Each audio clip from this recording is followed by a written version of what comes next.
1 by 2, which is 3n by 2 minus 3 by 2.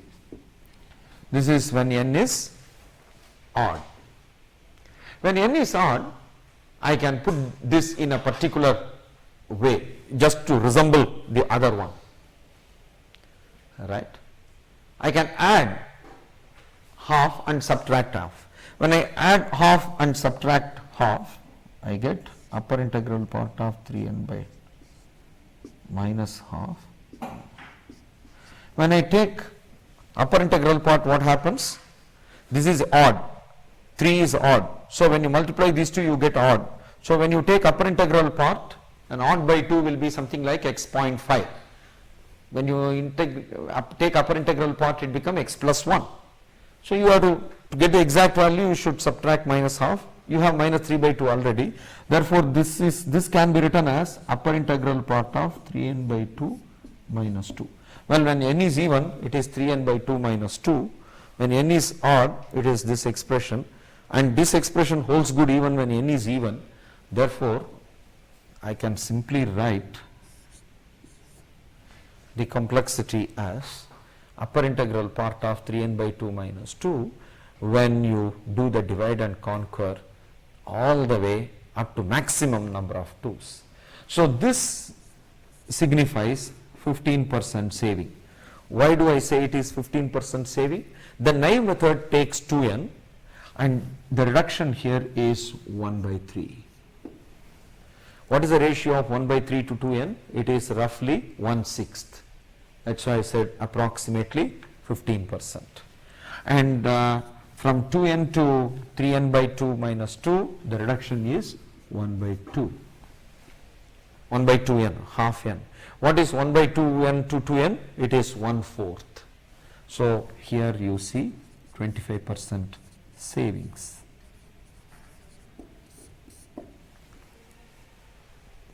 Okay.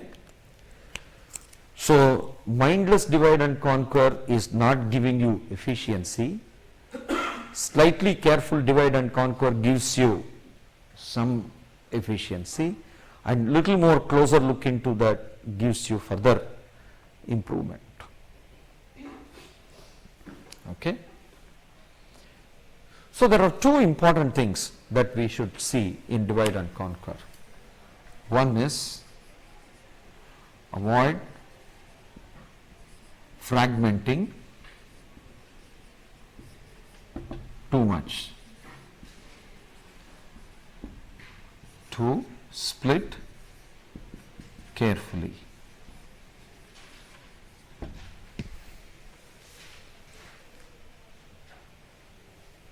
When you do these two things, you gain efficiency. That is demonstrated by this method.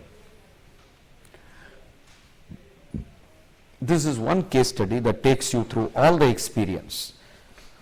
You have to how to handle recursion, how to understand recursive code, how to judge the merit of that, and how to build the dependency relation. Everything is illustrated in this. We are going to do a little more exploration on divide and conquer, but first one should understand that this is what it is. You can do rigorous mathematical treatment of this. It is possible to formally prove, just to take this recurrence equation like any mathematician would do. You can do a lot of simplification and finally solve the solve the recurrence equation, and you can get these values. It is absolutely possible to do that. Okay. Typically what you should do is, you can have that, you can have a write-up or something like that, ask them to read that, because if they look into the pure mathematics of it, finally they will get this answer, they will see this answer, but then that mathematics will not reveal, will not give the insight into what's actually happening here in the context of programming. Okay.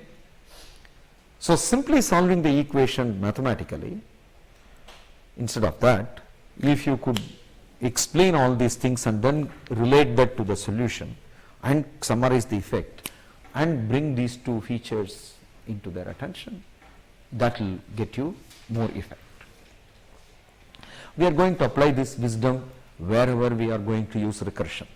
Wherever we are going to use divide and conquer, these two things ought to be looked at. Okay?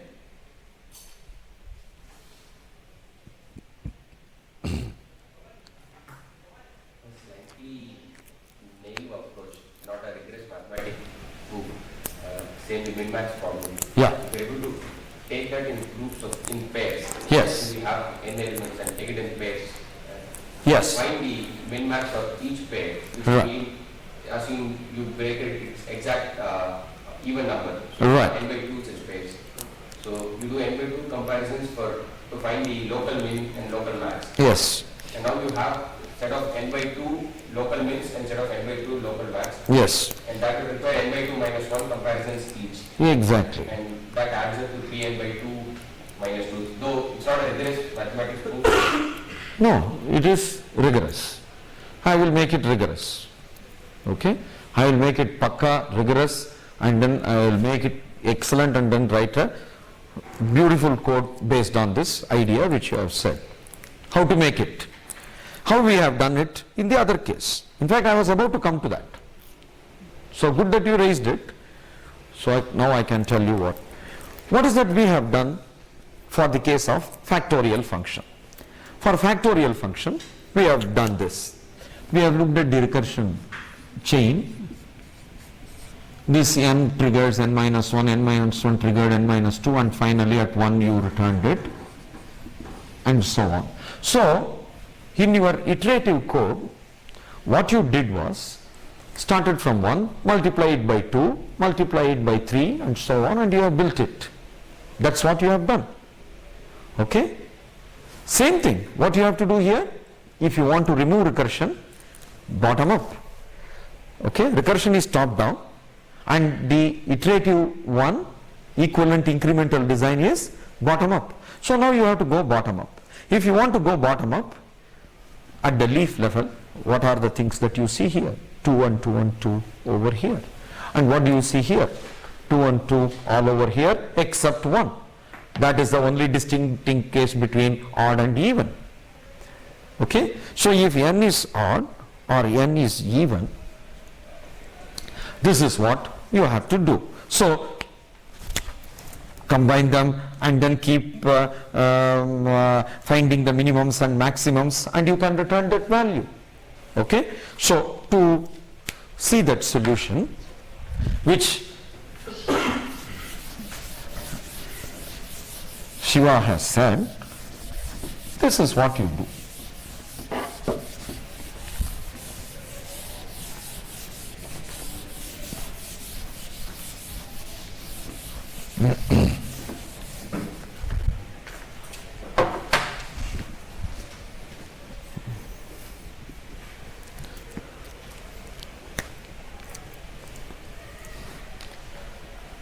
So consider them in pairs.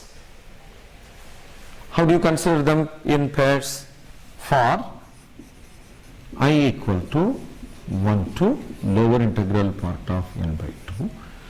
So if n equal to 41, this will be for I equal to 1 to 20. Okay? And if n is 40, then also it is from 1 to 20. Except that in this for loop, if n is odd, you are going to consider only 40 items, and 1 will be left over. That anyway we have to account for. We will do that separately, because like this one which is left over here, for everything I can find the pair and I have to account for it. So for I equal to 1 to n, what you are going to do is, right, you consider the number and its the odd number and the even number, the pair. So you are going to consider the pair 1, 2, 3, 4, 5, 6, like this. Let's say 39 and 40. In pairs, you consider. They are all distinct, right? Remember I told you they are disjoint parts. So when you are fragmented into 6 disjoint problem of size 2. So if you take 12, 1, 2, 3, 4, 5, 6, 7, 8, 9, 10, 11, 12. You have split them into 6 disjoint parts of size 2 each. So I equal to 1 to n by 2. So how do you write this formula? You can say if, okay,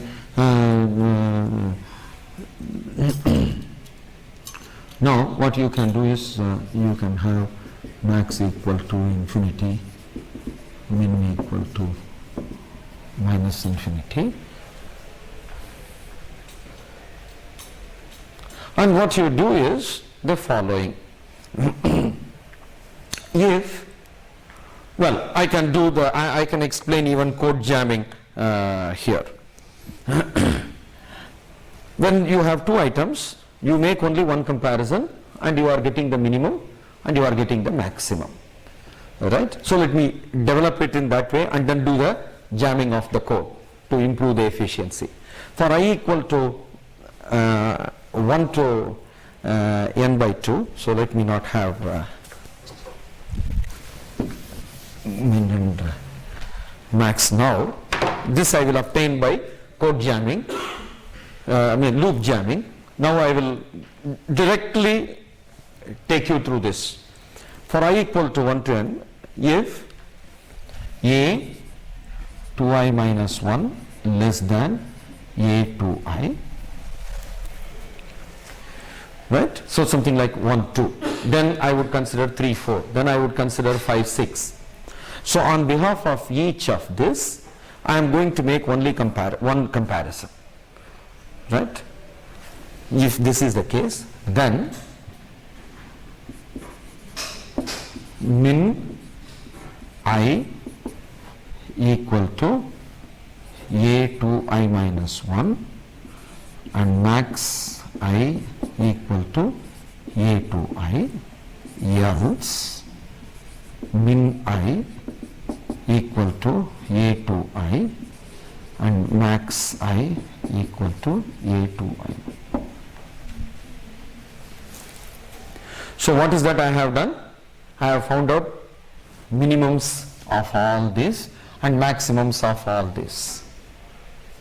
Okay? So there are I elements. Therefore, if you have 40 elements, you will have min 1, min 2, min 20 and max 1, max 2, max 20. All of them will be there. Okay? Is it clear? That is because I take these two, one of them is min, another one is max. Which one is minimum, which one is maximum, depending on their value. So I take this pair, put one of them here and one of them here. I take this pair, put one of them here and one of them there. So like this, from each pair I put one of them there and another one here. Okay? So I have, where will be my overall minimum? My overall minimum is going to be here and my overall maximum is going to be here. So for I equal to, again 1 to n by 2, for I equal to 1 to n by 2. Now I want to find the overall minimum. So min equal to minus infinity. For I equal to 1 to infinity, if, well, here you can save, you need not. Min equal to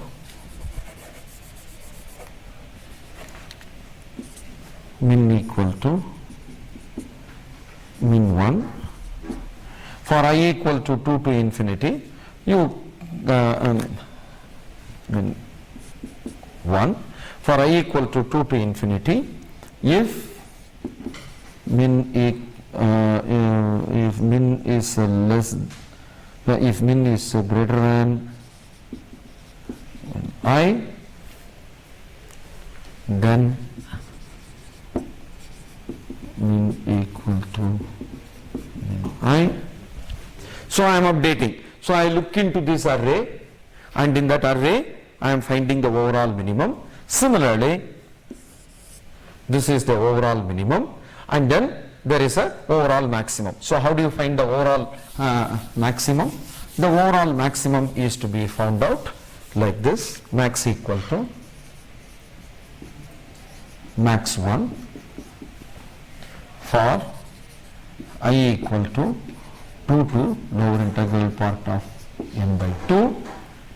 Okay, if max is less than max I, then max equal to max I, you are updating the maximum. So finally you would have got the overall minimum and overall maximum in min and max. Here you have to do little more, one little work corresponding to this node if it is there. If n is even, nothing need to be done. You have split. Suppose there are 41 elements, then this would leave one item, namely an, not even involved in any comparison.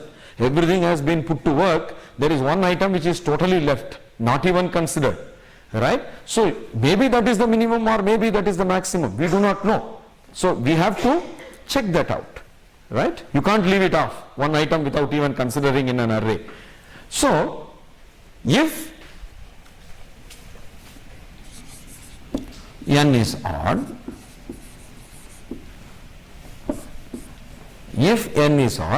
then in this process, since you have left out one item, which item you have left out? You have left out an, because you have considered only from this to lower integral part of n by 2 on all these things, you have left out an from consideration, so account for that here. If n is odd, then do the following. First compare an with minimum, right? If that happens to be smaller, then only it has to be minimum has to be updated, maximum need not be updated.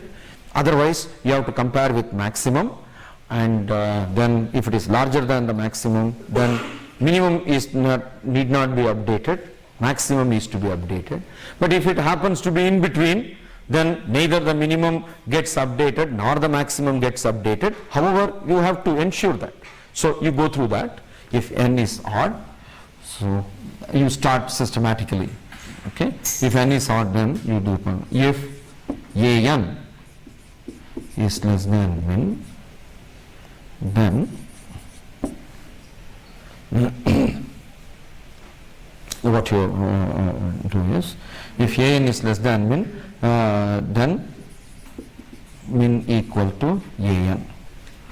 That's all. Max need not be touched at all. Okay. Else,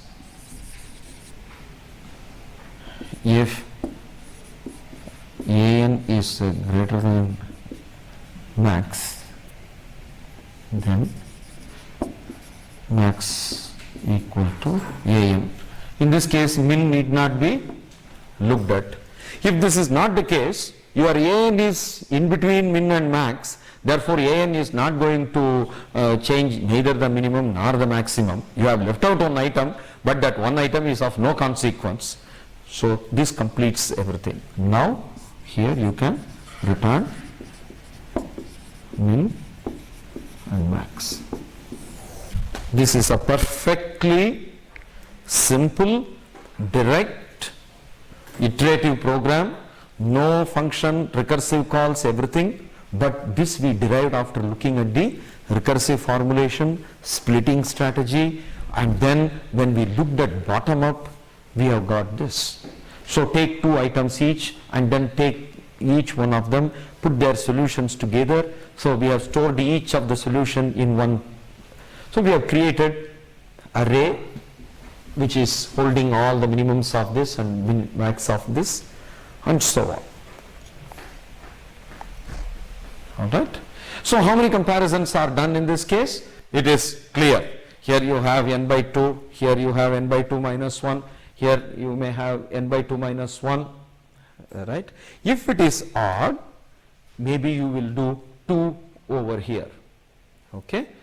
If it is odd. If it is even, that itself is okay. So that will become upper integral part, right? 3 into lower integral part of n by 2 minus 2 plus 2 when it is n, when n is odd. When n is odd, this can be combined to 3 into upper integral part of n by 2, that minus 2 can remain same. If n is even, this part will not be there at all, and for n is even, you can write lower integral part and as well as upper integral part with the same value. Therefore, the unifying formula which is defining the complexity is 3 into upper integral part of n by 2 minus 2. Same we have got without any difficulty. Okay. Now, code tuning. We have got an idea, we have done some improvement. How do you do the tuning of the code? Code tuning, as I have told you, is always related to optimizing the bookkeeping related activities. We are doing several similar looking loops. So, whenever you have several similar looking loops, you have to do what is known as loop jamming. Okay. You can obviously find a way to combine all these 3 loops in one simple form. You don't have to in fact maintain this, you can do on the fly. You take 2 element, compare and immediately compare with the minimum and compare with the maximum, and thereby you can avoid all these things. Okay. So, I am going to give you the jammed version. The loop jammed version will look something like this. So, for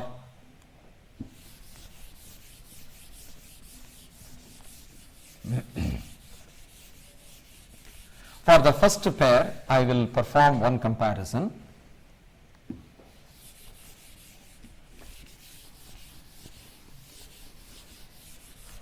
For odd, this is to be done anyway.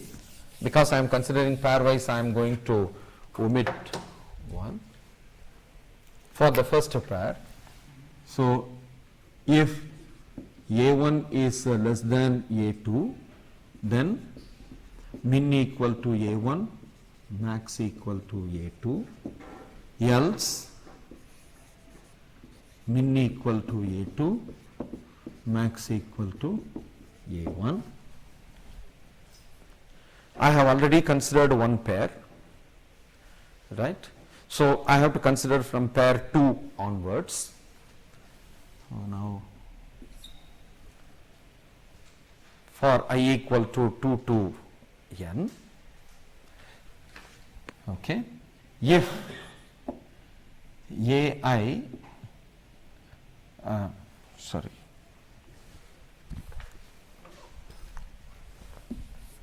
if a2i minus 1 is less than a2i, okay, you know that this is smaller.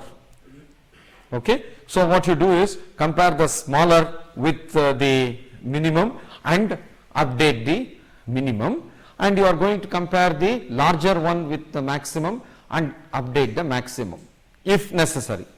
So, what you are going to do is that if this is, then you are going to do all these things. What are the things you are going to do? If min is less than a2i minus 1, then min equal to a2i minus 1. If max is if min is greater, sorry, you found something smaller, therefore you are updating. If max is less than a2i, because this is larger, probably the larger value may update the maximum, we do not know. Of course, this one is not going to update the maximum, only this one is going to update the maximum. If max is greater than 2i, then max equal to a2i.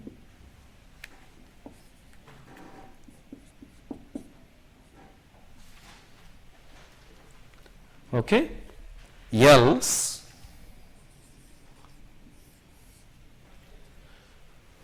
that is smaller, therefore you have to pit a to I against min. Else, if min is greater than a to I, min equal to a to I,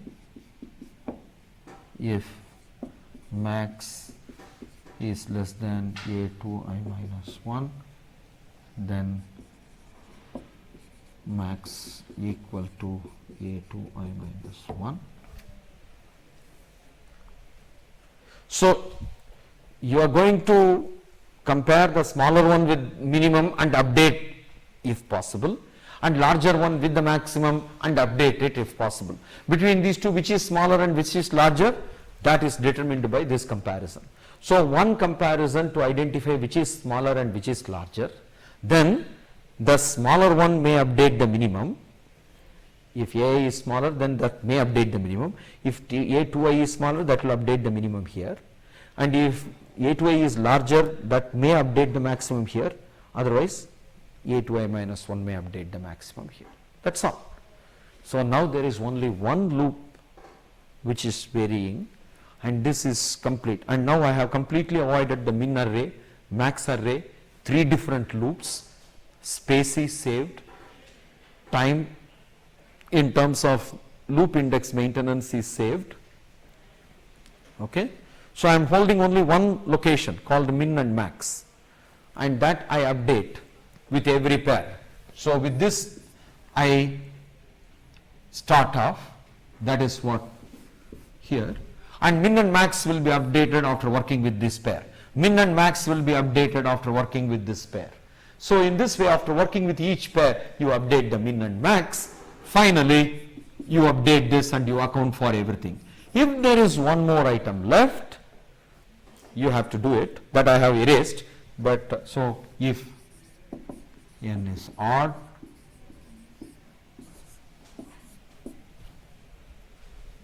compare a n with these two fellows you have identified so far. Now, return.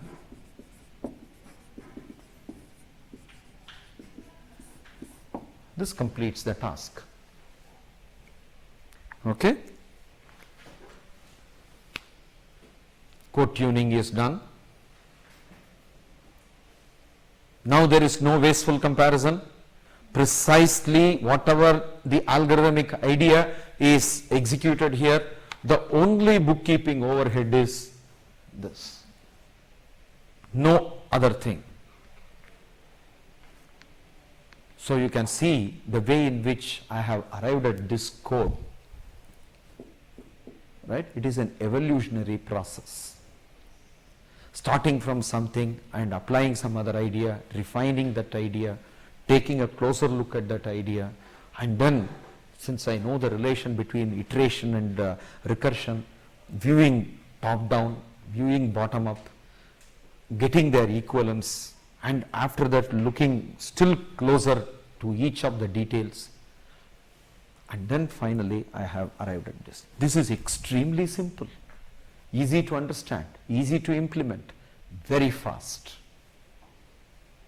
Okay? And this will be faster than your 2-pass algorithm. The 2-pass algorithm will have 2n minus 2 comparisons, whereas this is going to have only 3n by 2 minus 2 comparison, which is 25% saving.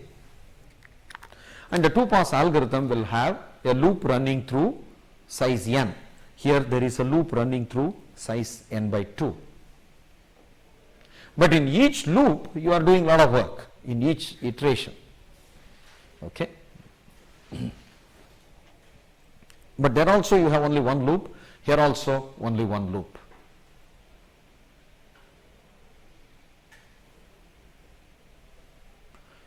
But the bookkeeping related overhead is minimized in this code tuned version.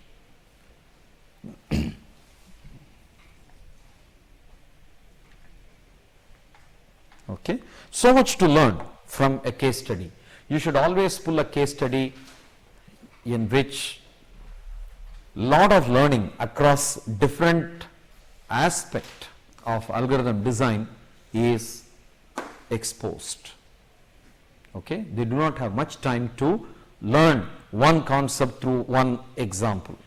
You have to choose one example which cuts through several features and aspects and build the exercises accordingly, and then only you will be able to deliver many things in a very short time. That's basically the difference between an industry training program and the academic program. There I have one full semester. I can give an assignment now and ask him to submit next week. Right? Here you just don't have time for all of that. But at the same time, all these things are very essential. Without understanding this, it is not possible for a professional to fine tune. He doesn't know where to code and where to look for improvement, where to look for efficiency, and then how it could be done. Can it be done by alternate replacement of the method, or is the overhead is due to function calls or iterative schemes? Unless they are familiar with this, they can't even think. Right?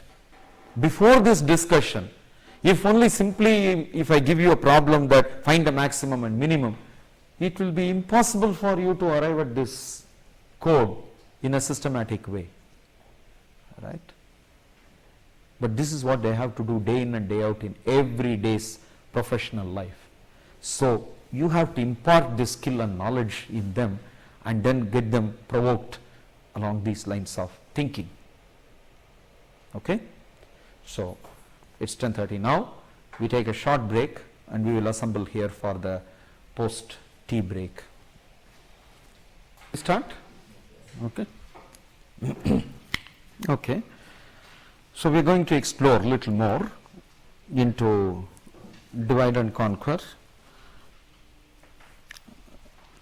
and decremental strategy, and we are also going to take some opportunity to mathematically analyze certain algorithms, solving recurrence, and so on. All of them we would be, and then we will see how to express some of our ideas using the big O, theta, and other notations. Okay. So the divide and conquer algorithms, they split the problem or the input into, what is that? Input splits into disjoint part. This is very important, I1 and I2. On them you are solving and finding the solutions for these instances, right, and you are putting them together to get the solution of the original input. In the example that we have seen, we have virtually not taken any effort to split the input. We used the array index to consider the first half and second half. We are going to take a look at a method which has really is one of the most interesting and then historically well explored method. This is called quicksort.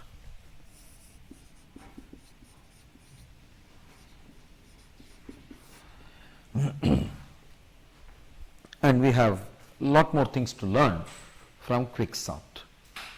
Good amount of mathematics, solving recurrence equation, application of this idea, and why we are looking at worst case as well as the average case for certain algorithms, and so on. So many things are there to learn from this case study. So let's look at each one of them in turn. Method is a fairly simple method. The way in which you split is not by equal size or something like that. As it comes in the particular input value, you do the splitting. You effect the splitting in the following way. What you do is you choose an element. This is called a pivot, and after choosing the pivot, with respect to the pivot, you reorganize the elements of an array in such a way that all the elements smaller than the pivot occupy the front portion of the array, all the elements which are larger than the pivot occupies the second portion or the last portion, or the left end is occupied by elements which are smaller and right end occupied by the elements which are larger than the pivot. Okay. Transforming your input into this configuration is called partitioning. Okay. So, what partitioning does is it takes an arbitrary array, chooses a pivot, typically A1 is chosen as the pivot, first item in that array is chosen as a pivot, and then transform this into this configuration. So, how would you transform it? There is a very simple mechanism. Since you have decided to pool all the items that are larger in the right end and smaller in the left end, you start with one pointer on the left end and one pointer on the right end, okay, and scan using that pointer. If you find already something which is larger over here, it can remain there, there is no problem. So, let it move, and suppose you find that here there is some item which is smaller. Similarly, you find out an item which is larger here. So, this should not be here, and at the same time this should have been here. Also observe that this could have been here and this could have been placed. Based on this observation, simply swap. Don't do anything, simply swap. Put this item here and this one over here. Then continue. When the two pointers meet, you know that the scanning is complete and everything which is smaller has been thrown out to the other region and everything that is larger has been moved, and there is no problem. So, in the initial regions, if there is anything that is larger, it has been kicked out, and similarly in the other region at the right extreme, if anything that is smaller, it has been moved here. Okay. So, very simple, and because it is a one pass method, other than A1 every element is compared with A1 in n-1 comparisons. You transform this into the configuration of this type. Okay. What do you do after transforming it into this configuration? Now you see that in the final sorted version of this, all these elements, none of these elements would ever appear here.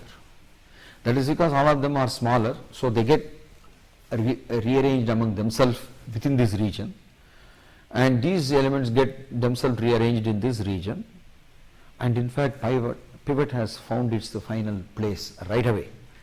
In other words, in one recursive call, you are fixing the coordinate of one item.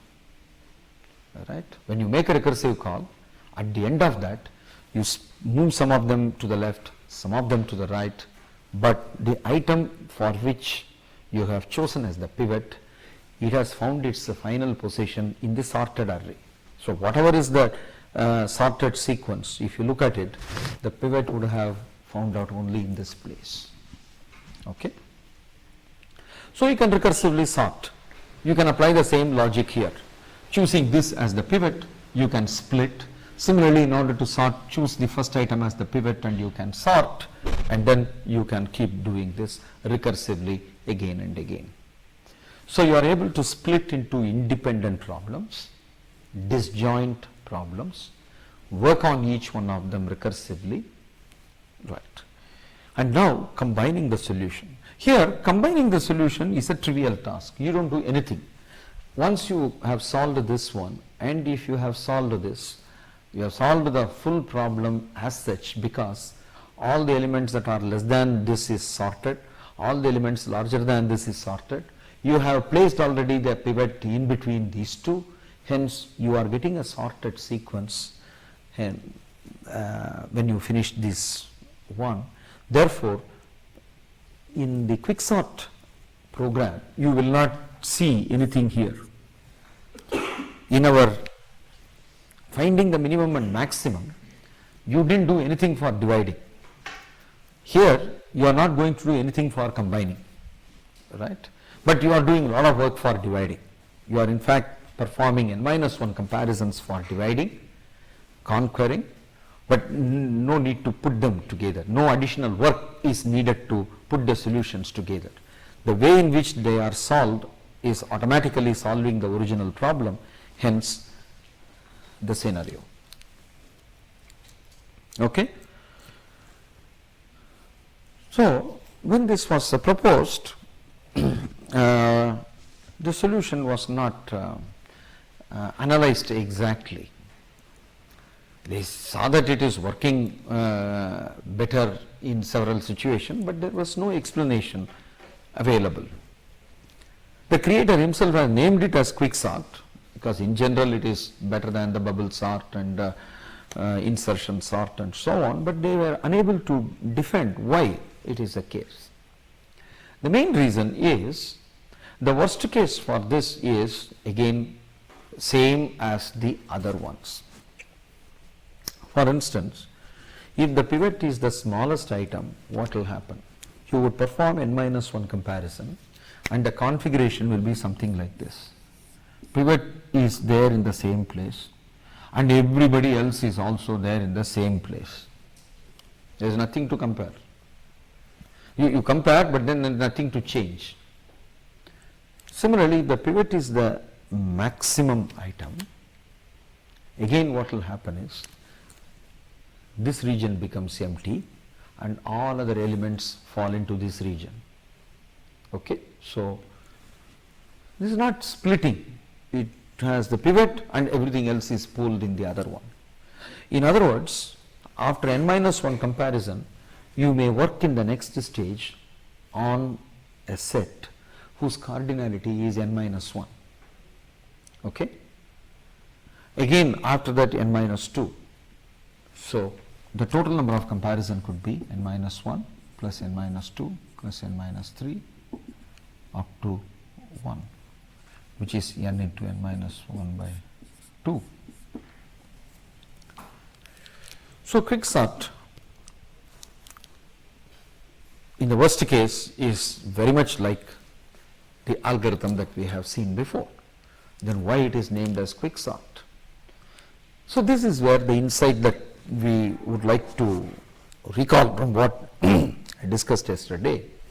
When two of them have the same worst case, if you want to assess which one is better, one way of looking at it is to look at the average case complexity.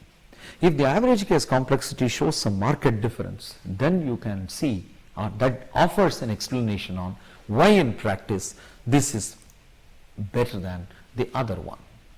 Okay?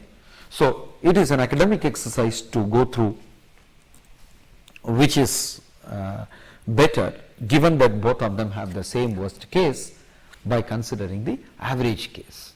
So, on an average, how much the other method is doing, on an average how much the quicksort is going to do.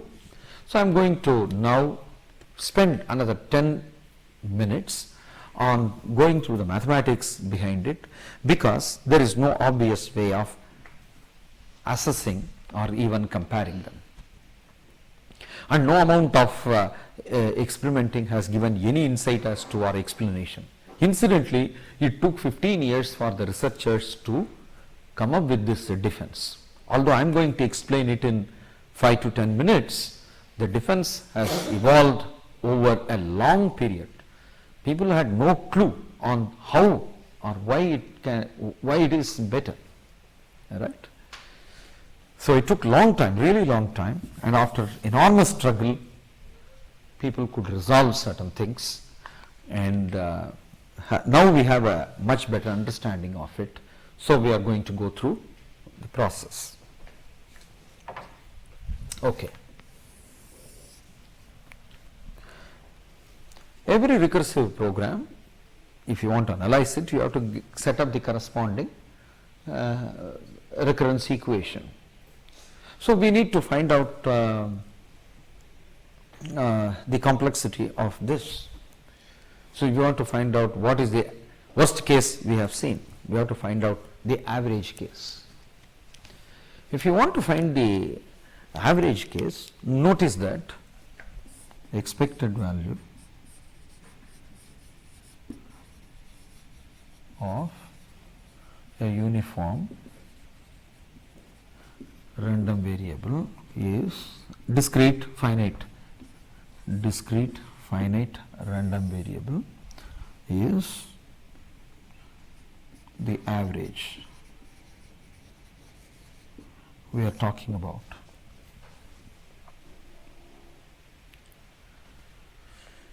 Okay. Because of this particular view, we can press into service certain techniques of probability theory and then resolve our average case complexity. So what are all the assumptions we make? Because it is uniform, we assume that 1, every input is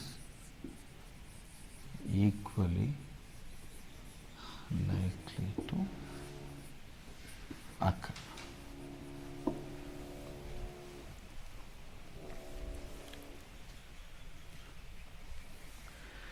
The second point is subtle, set finite. So the sample space should be finite, but then the number of inputs, the number of sequences that you want to sort, there are infinitely many sequences. There is no, even if you restrict number of sequences of a given size, how many sequences are there of size 2? Infinitely many, right? How many sequences are there of size 3? Infinitely many sequences are there. So how to make it finite, or how do I model it here? One way to look at it is, as far as the sorting is concerned with, the key observation is the exact values do not matter. It is only their relative values that matters. In other words, you take the execution of a sorting program. The execution sequence, the comparisons done, the way in which the control has flown through the code and finally produced the answer for 7, 9, 10 and 700, 900 and 1000, and for 1, 2, 3 will be same, right? Suppose this is A1, this is A2, this is A3. You compare A1 with A2. The conclusion is same here, here as well as here.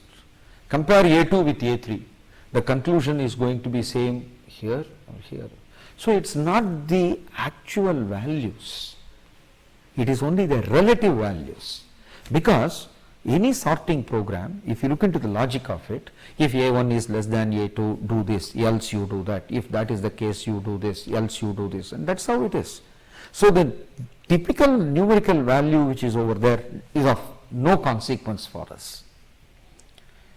In other words, what we can say is, we can assume that there are, if you want to sort n items, we have n distinct items, and each one is placed in one kind of a disorderliness.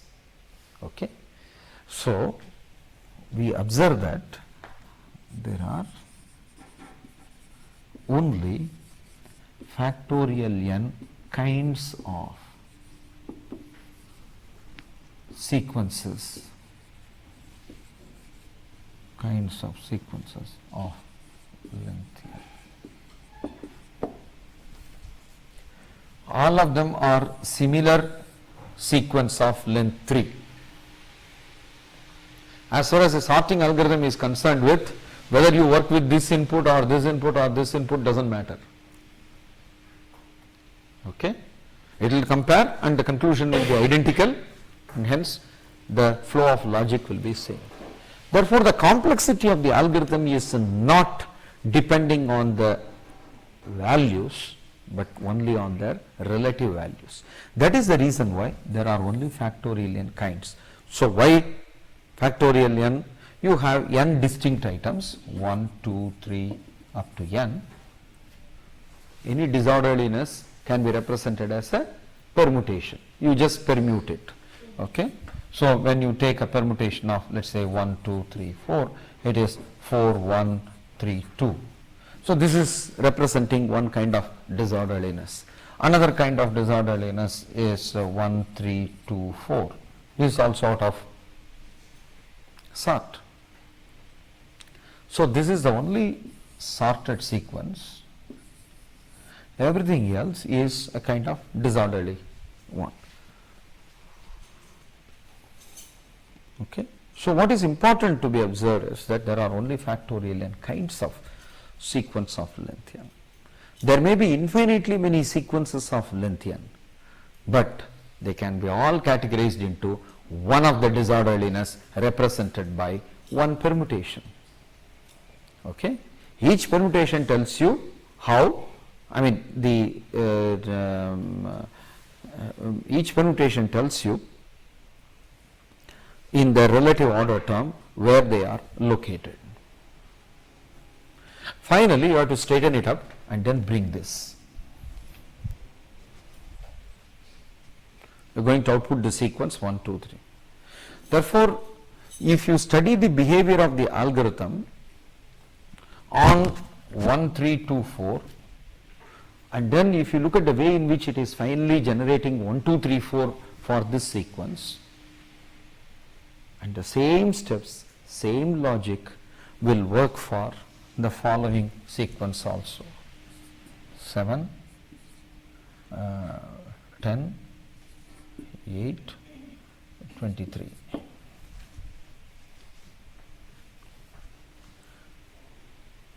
The behavior of the algorithm on this input and on this input are identical. Any sorting algorithm.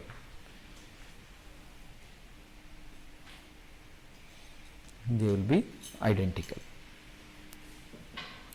So, having observed that there are only factorial n kinds, we are now armed with the strategy for finding the expected values. The expected values of a random variable have got several interesting properties, which can all be used to get the average case analysis done. And average case analysis, as I have told you already, is not easy to do. It is certainly more complicated. Okay. So, let us formulate it. Now, you are going to choose a pivot. If the pivot is, let us say, kth smallest item, then here you will have k minus 1 items, and here you will have n minus k items, and recursive calls are made on this as well as on this. So, if whatever is the expected number of comparisons, right, the expected number of comparisons on an input n is expected number of comparisons done on this plus expected number of comparison in this part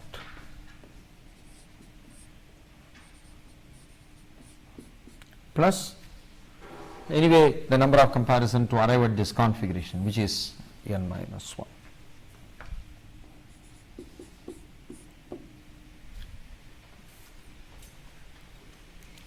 But you do not know k.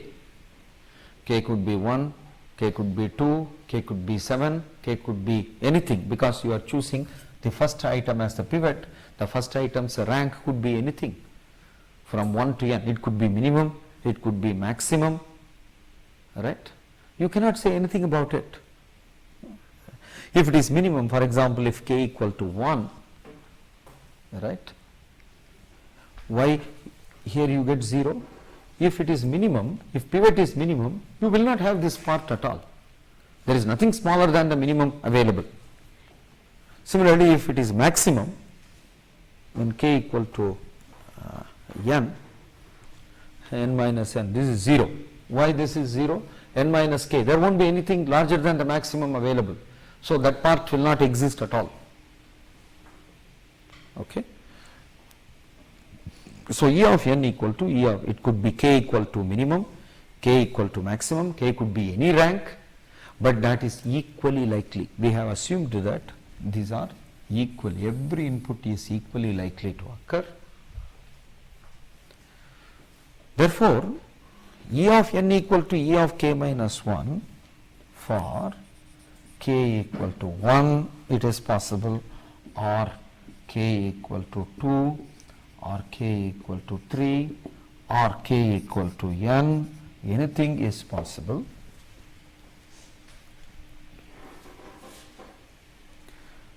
Since it is equally likely to occur, the language that we use in probability theory is this, is equal to this with probability 1 by n for k equal to 1, 2, etc. n. E of n is this expression, but this, so E of n several values are possible. It all depends on which one you have chosen as the first item. If the pivot happens to be the fifth largest item, your further recursive call, one will work on size 4, another will work on size n minus 5. If the pivot happens to be 100th item, smallest item, then one recursive call will work on 99, another one will work on n minus 100. So the cost is varying. Therefore, it will be of this cost only with some probability. The probability is 1 by n. Now, the standard probability definition for the expected value is of random variable is this. Suppose x is a random variable that takes the value v1, v2, etc., vk with probability p1, p2, etc., pk.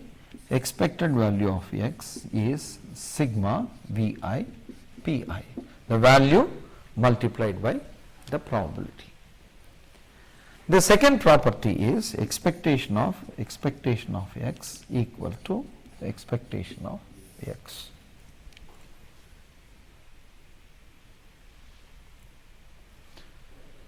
You have other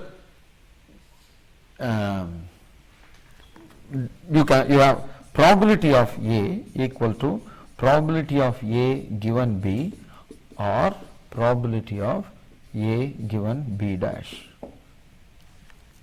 Using this you can have other expectation formula, because here you have the probabilities.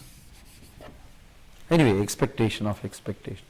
Now, E of n, when I take the expectation, so it is taking several values. It may take this value with this probability, this value with this probability, and so on. So, E of n equal to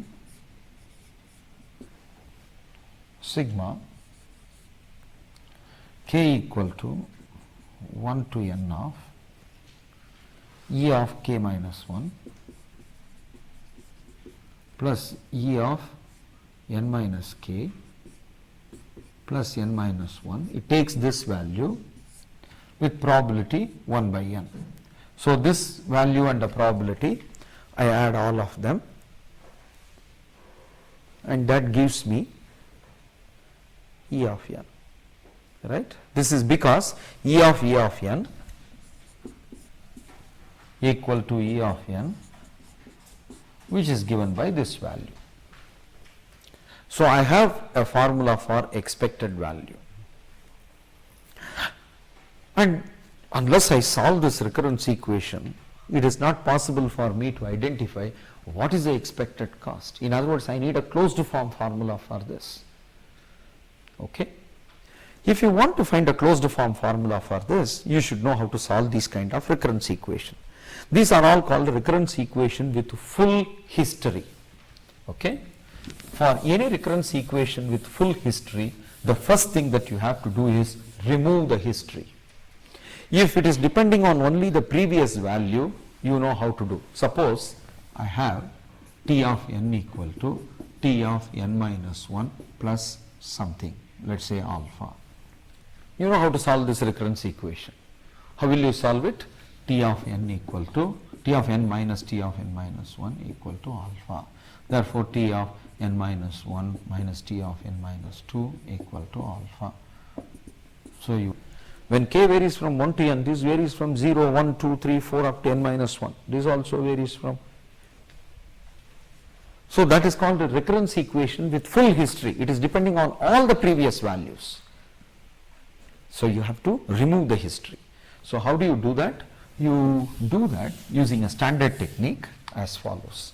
So, n E n equal to sigma I equal to 1 to n of E of k equal to 1 now, E of k minus 1 plus E of n minus k plus n minus 1. This is what n E n is. Therefore, n minus 1 E n minus 1, replace this sigma k equal to 1 to n minus 1 of E of k minus 1 plus E of n minus 1 minus k.